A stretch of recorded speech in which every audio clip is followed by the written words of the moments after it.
two types of symmetry. There's line symmetry and point symmetry.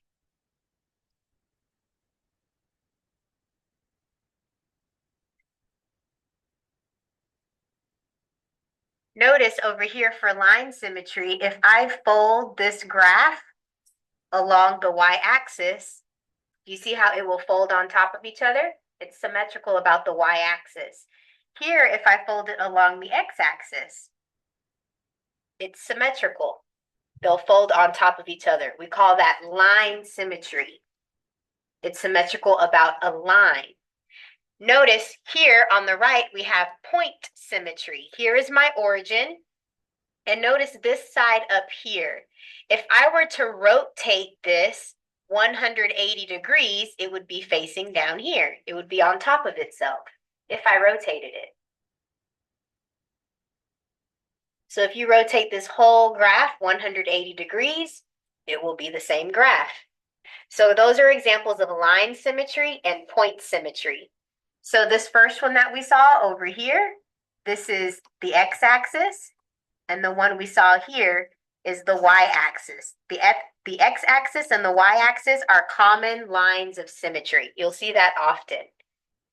The origin is a common point of symmetry. Let's talk about these graphs further. We are going to be focusing on the y-axis and the origin, but still, let's talk about the x-axis. So this graph over here was symmetrical about the x-axis. I'm going to pretend this point on the graph is at 1, 2, 3, 1. So this is the point 3, 1. The point that is symmetrical to the point 3, 1 is right here. What do you think that point is? Exactly, 3, negative 1. So whenever a graph is symmetrical across the x-axis, you'll have both the point x and y on the graph and the point x, negative y on the graph. They'll both be on that graph. So for every point x, y on the graph, the point x, negative y is also on the graph.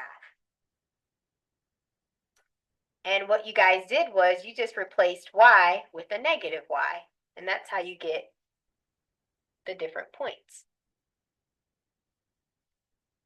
You'll still have the same equation. These points are on the same line.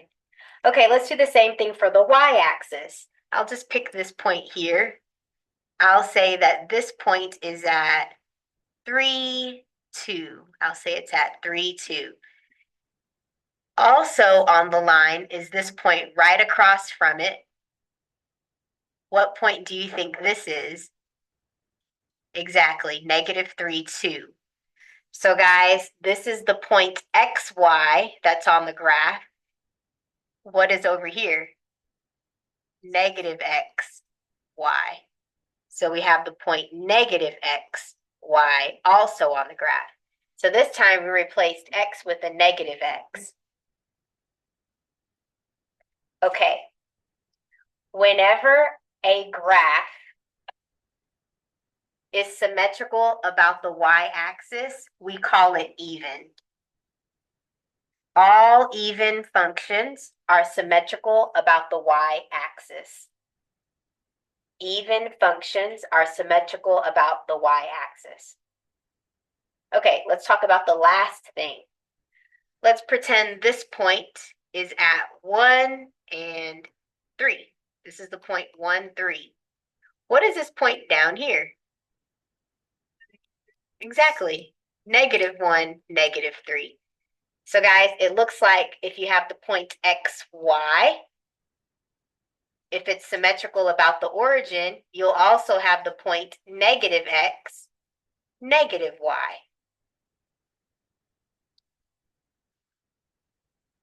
And you replaced x with a negative x, and you replaced y with the negative y.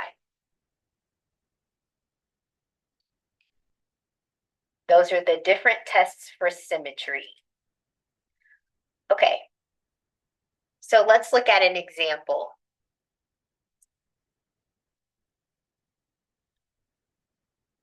All right, so this first example.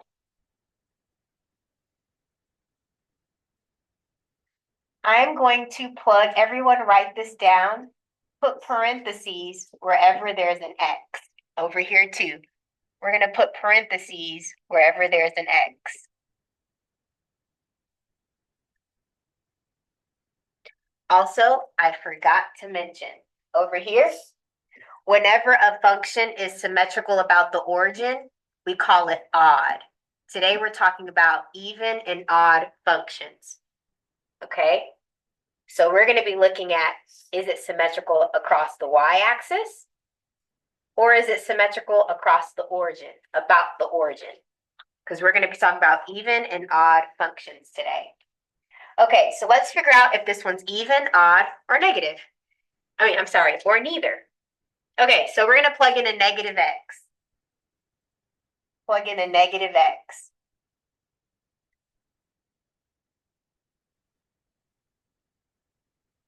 Let's see what happens. You always look at exponents first. Whenever you have a negative value, such as -3, and you square it, what's your answer here? +9, right? So whenever you have a negative and you square it, it's positive. So this becomes 3x squared plus 1. Did it stay the same? Oh, okay. It stayed the same. Guys, whenever you see f of x, what can you replace that with? Okay, so you're basically saying y stayed the same. Your equation for y stayed the same. Okay, let's look at the rules that we just wrote down. Didn't you guys just tell me that whenever you have an even function, you replaced x with a negative x, but the y just stayed the same? Okay, that's what just happened algebraically. We plugged in a negative x. In your equation, y equals, it stayed the same. So this is an even function.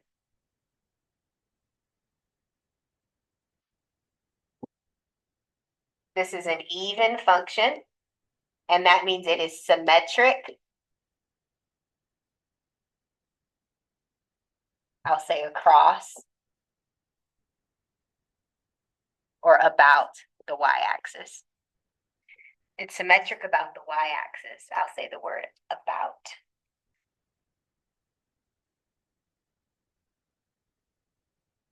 Okay, let's do this next one. I'm going to plug in a negative x value again. So plug in a negative x. Okay, let's think over here real quick before we start. If I have -3 and I cube it, let's think about what happens. Class, what's -3 times -3? +9, and I'm going to multiply it by another -3. What is it now? -27. So when your degree is odd, your negative stays negative. Okay? If your degree is even, your negative will become positive. So here, I need to look at this first. This will remain negative because that's an odd power. So this will become -2x cubed, and a positive with this negative, that's a -3x. Okay, I plugged in a negative x value. Did it stay the same? No, it didn't stay the same. It's not even. Let's look at our notes again. When we replaced x with a negative x, did y become negative? Did it become the opposite? Let's see. Is it completely opposite of what we started with? Yep, this positive became a negative. This positive became a negative. So it's completely opposite, just like we said in our notes over here. Your x, we plugged in a negative x, and as a result, your y became the opposite. It didn't stay the same. So that means it is odd and it's symmetrical about the origin. So let's write that down. This is odd and it's symmetric. I'll just put SYM about the origin. And these notes down here are pretty important. What I want to point out is symmetry over the y-axis is an attribute of all even functions. So all even functions are symmetric about the y-axis, and all odd functions are symmetric about the origin, okay? Also, another thing I want to point out, notice the exponents here, this is 3, and the exponent here is 1. All of the exponents are odd, so it's an odd function. Let's look over here. The exponent here is a 2, and this doesn't have 1. You can think of this as x to the power of 0. All the exponents here are even. We consider 0 to be even. Let's look at some more examples. And if I were to graph this looks something like this. This one will look something like that. Okay. So whenever a function is even, it is symmetric with respect to the y-axis, just repeating ourselves. And a function is odd if it's symmetric with respect to the origin. And what we've been doing is we've been plugging in a negative x each time. If it doesn't change, it's even. If it's the opposite, it's odd. Everywhere where there is an x, put parentheses. And we're going to plug in negative x's. That's how we're always going to test for even and odd. If you want to test for even and odd, you need to plug in a negative x. That's what we do every time. Just plug in negative x's. Okay. Now, this is an odd power, so this will remain negative. Negative times another negative, this is positive. Did it become completely opposite? Yep, this is positive, it's now negative. This is negative, it's now positive. So guys, this is odd because it's the complete opposite.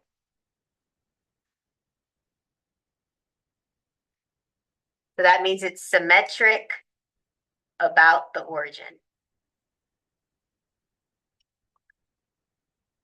Okay, this next one. This one's a little tricky. You always need to look at the exponent first. What does this exponent do first? What does it become? Yes, this exponent will make it positive. So this becomes x squared. And then you bring down the negative that's in the very front and the plus 6 that's in the back. We had to look at the exponent first.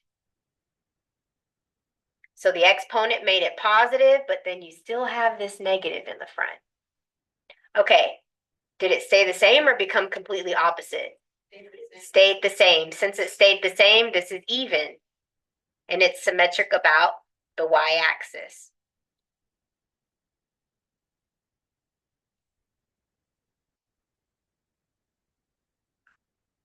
Let's try another one. Let's try number 9.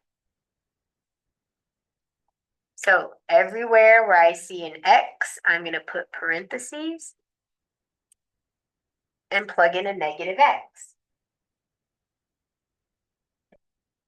Oh, I forgot my exponents. 3, 2. Okay, so I just plugged in negative x's everywhere. Okay, and the reason why we're looking at the exponents first is you have to remember the order of operations. Exponents comes before multiplication, so we have to look at exponents first. So looking here, what does an odd degree do to a negative? It keeps it negative, so this is negative x cubed. Minus, let's see what this does. What does this do? It makes it positive, but then you have this negative in the front. Negative 2 and a negative x is a positive 2x. Okay, did it stay the same? No. Is it the exact opposite? No. So this is neither. It's not symmetrical at all. It's not the opposite, and it didn't stay the same. And what I mean by that is notice this middle term, it stayed the same, but these became opposites. So it's not completely opposite. So that's why it's neither. Okay, you guys try the rest of them. Okay, great. So what you guys should have learned today, if a function is even, I'm not talking about just the degree. Yes, that's an even degree. I'm not talking about the degree today. I'm saying whether it's an even function. Even functions are symmetrical about the y-axis. So for example, we said if you plug in a negative x, your function has to stay the same. If it stays the same, that means it's an even function. You know it's an odd function if you plug in a negative x and your function becomes the exact opposite. So when it's the exact opposite, that means it is odd. Okay? And it's symmetrical about the origin. This one is symmetric about the y-axis. Okay, so that's what we learned. Let's review real quick what we did last unit because it's still going to be important this unit. Okay, this is going to be end behavior. We're now talking about end behavior. Okay, so we're transitioning. We're not talking about even functions. Now I'm talking about the power. I'm talking about the power now. Okay? All right, so if your function has an even power, it's either going to look like this or it's going to be facing like this. What do you guys know about the end behavior if it's even? Yep, the end behaviors are the same. Please write that down. The end behaviors are the same. So in this case, they're both facing infinity. In this one, they're both going to negative infinity. If it's odd, your graph looks something like this. So what do you guys know about the end behaviors for an odd power? Exactly. The end behaviors are the opposite. So as this one goes to negative infinity, this one's going to infinity, and vice versa. Okay, so I'm going to let you guys finish the end behavior for these four down here. Remember, the way you write it is as x goes to infinity, where is the graph going? As x goes to negative infinity, where is the graph going? This is the format in which you write it. Okay, we're going to review some methods of factoring. I'm going to start with this one right here. This is the GCF method, greatest common factor. We're going to divide both terms by the greatest common factor. What can 18 and 28 both be divided by? 2, okay. Now, the lowest exponent for P is the 6. This one has the larger one, 8. So I'm going to divide by the smallest one. I'm going to divide both of these by P to the power of 6. What should I divide by Q? Yes, this should be Q cubed. Q to the power of 3 for both. Okay, so whatever I'm going to divide by, that goes on the outside. And let's see what's remaining after I divide. 18 divided by 2 is 9. And let me draw you a picture. I have 8 p's in the numerator because that's p to the power of 8. And I have 6 p's in the denominator. 6 will cancel out with 6 up here. How many are left? 2. That's why it's p squared, because there's 2 left over. Q to the power of 3, those both cancel out. Let's go to the next one. 28 divided by 2 is 14. The p's cancel because the exponents are the same. And what am I left with? Q to the power of what? Exactly. So this is your factored form. And guys, I want you to notice, if I were to multiply this back in, I'll get the exact same thing. 2 times 9, that's 18. P to the 6 and p squared, that's p to the 8. So you can always go back to the original problem when you factor. So I'm going to let you guys try 1, 2, and 4 before we move on. Okay, going to trinomials, we're factoring. Because all of these have a coefficient of 1, your leading coefficient is 1, you can go straight to an eye chart. I need two numbers that multiply to 56 and add to 15, the middle term. Exactly, 8 and 7. So your factors are k plus 8 and k plus 7. Again, if you multiply this back out, you'll get your original answer. K times k is k squared. K times 7 is 7k. 8 times k, 8 times 7 is 56. And the middle term adds up to 15. Do you guys see how you can go back? Okay, so that's factoring. I'm going to have you guys do the rest. However, I want to show you guys the special case difference of squares. So before we start this, let's list our perfect squares. I'll start with 1. 1 squared is 1. 2 squared is 4. 3 squared is 9. Can y'all continue it? Good.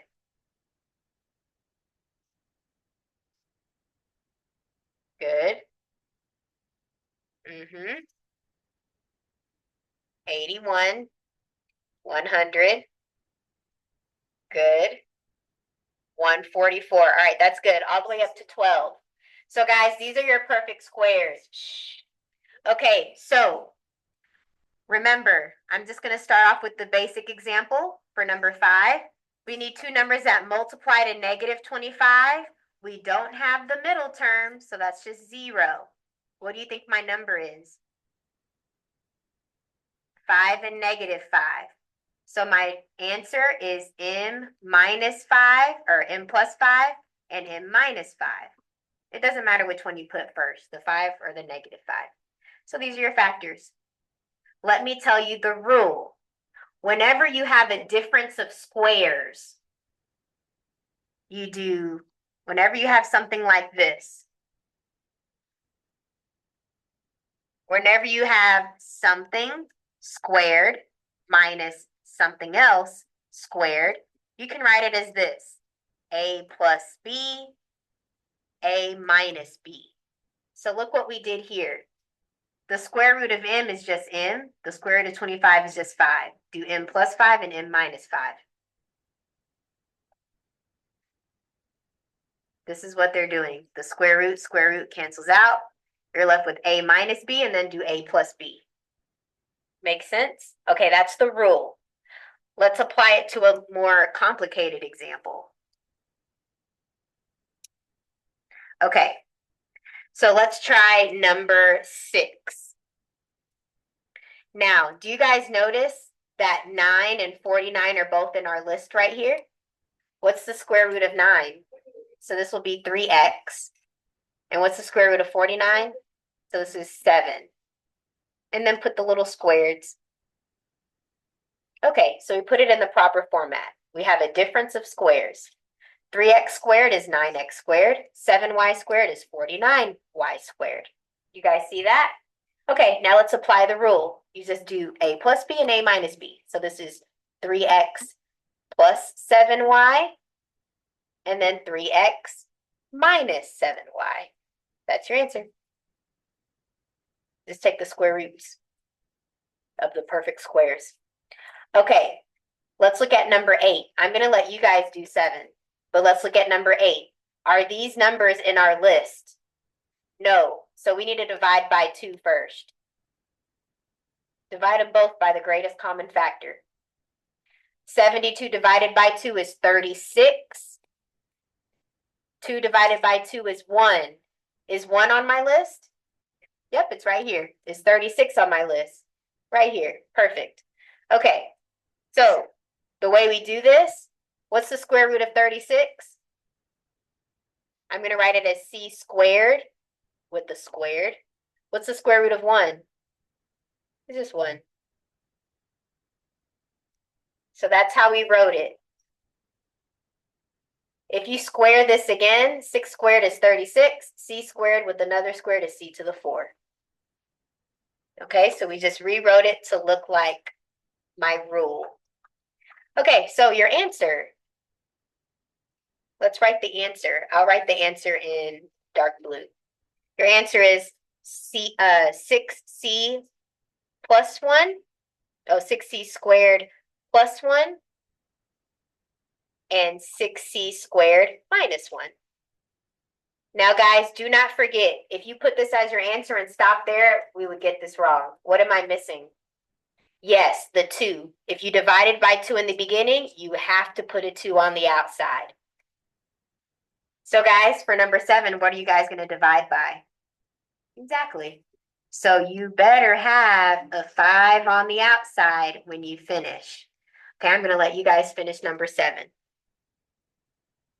All right, nice. Look up and see if you got it right. 80 divided by 5 is what? 16. Okay, so guys, I need to write this as difference of squares. I'll put the 5 out here on the outside. Okay, so what's the square root of r? It's just r minus 4s and r plus 4s. Because if you take the square root of this, square root of 16 is a 4. The square root of s squared is just s. All right, that's your answer. Okay, now I want you guys to try something that we haven't seen in a while. Let me make sure y'all got it. Let's look at something like this. I'm going to make up a problem for you. All right, let's see what you guys did. You should have done 3 times -5, which is -15. Your middle term is -2. What numbers did y'all pick? -5 and 3? Good. All right, so I have 3p squared minus 5p plus 3p minus 5. Because -5p plus 3p is just 2p. The minus 2p.